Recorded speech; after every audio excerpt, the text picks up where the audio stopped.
In today's video, I'll show you how to import reviews from CJ Dropshipping to Shopify in just a few minutes. Start by opening your browser and heading to the CJ Dropshipping website. Log into your account using your credentials.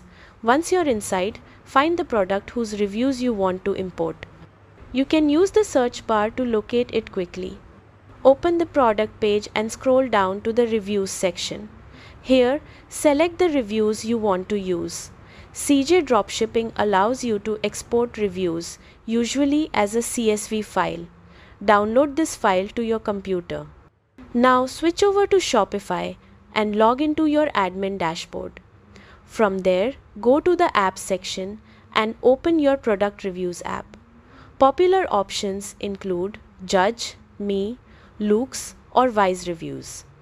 Inside the Reviews app, look for the Import Reviews option, usually found in the Settings or Tools area.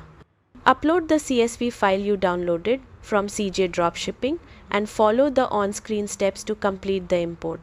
Before finishing, double-check that the reviews are correctly matched to the right products. This ensures everything looks clean and professional on your product pages. Once completed, the reviews will appear on your Shopify store, helping build trust and increase conversions. That's it. You've successfully imported CJ Dropshipping reviews into Shopify. Thanks for watching.